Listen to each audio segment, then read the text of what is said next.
8 বছরের দীর্ঘ লড়াই ঝগড়ার পর আমরা সিদ্ধান্ত নিয়েছিলাম যে আমাদের মধ্যে আর সম্পর্কটা টিকিয়ে রাখা সম্ভব নয়, আমাদের আলাদা হতেই হবে। তারপর সে ওর বাবার বাড়িতে চলে যায় আর আমি আমার বাড়িতে। 1 সপ্তাহ পর কোর্টের হিয়ারিং ছিল। হিয়ারিংয়ের দিন যখন কোর্টে পৌঁছালাম, দেখলাম সে বাইরের একটা চায়ের দোকানে একা বসে আছে, হাতে কিছু পেপার। হয়তো ডিভোর্সের পেপার হবে। হয়তো এই কয়েকটা বছরে এমন কোনো দিন যায়নি যেদিন আমাদের মধ্যে ঝামেলা বা ঝগড়া হয়নি। কিন্তু আজ কেন যেন তাকে হারানোর একটা তীব্র ভয় মুখে দিচ্ছিল। আর কিছু ভাবতে না পেরে তার কাছে গিয়ে বসে পড়লাম। খানিকটা সময় আমরা কেউ কারোর সাথে কোনো কথা বলিনি। তারপর হঠাৎ সে জিজ্ঞাসা করলো, ঠিক মতো খাওয়া দাওয়া করছো না? না, কেমন যেন শুকিয়ে গেছো মনে হচ্ছে। আমি উত্তর দিলাম না, শুধু ঘাড়টা একটু নেড়ে ইশারায় বললাম। তারপর আরো কিছুটা সময় আমাদের মধ্যে আবার নীরবতা শুরু হয়ে গেল। একটা বিশাল নীরবতার পর আমি জিজ্ঞাসা করলাম,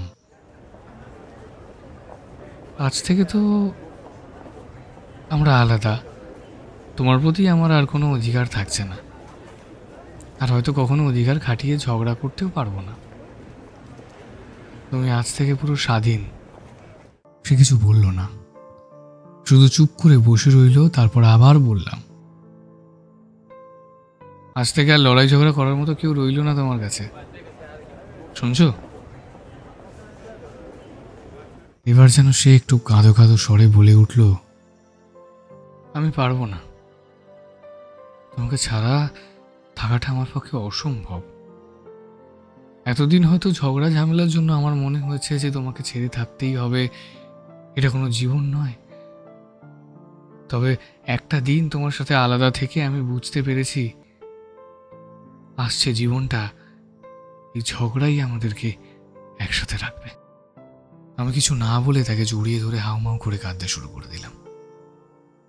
আরে পাগল, আমি যাচ্ছি না তোমাকে ছেড়ে, এত সহজে তোমাকে ছাড়ছি না, বুঝলে? কথাগুলো শোনার পর আমি আরো শক্ত করে তাকে চেপে ধরলাম,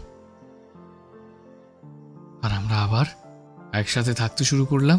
দেখতে দেখতে আবারও 5টা বিবাহ বার্ষিকী পূর্ণ হয়ে গেল আমাদের। তাই এই গল্পটা শুনে একটা জিনিস খুব স্পষ্ট হয়ে গেল, যে মানুষটা যত তোমার সাথে বেশি ঝগড়া করবে সে তোমার তত কাছের।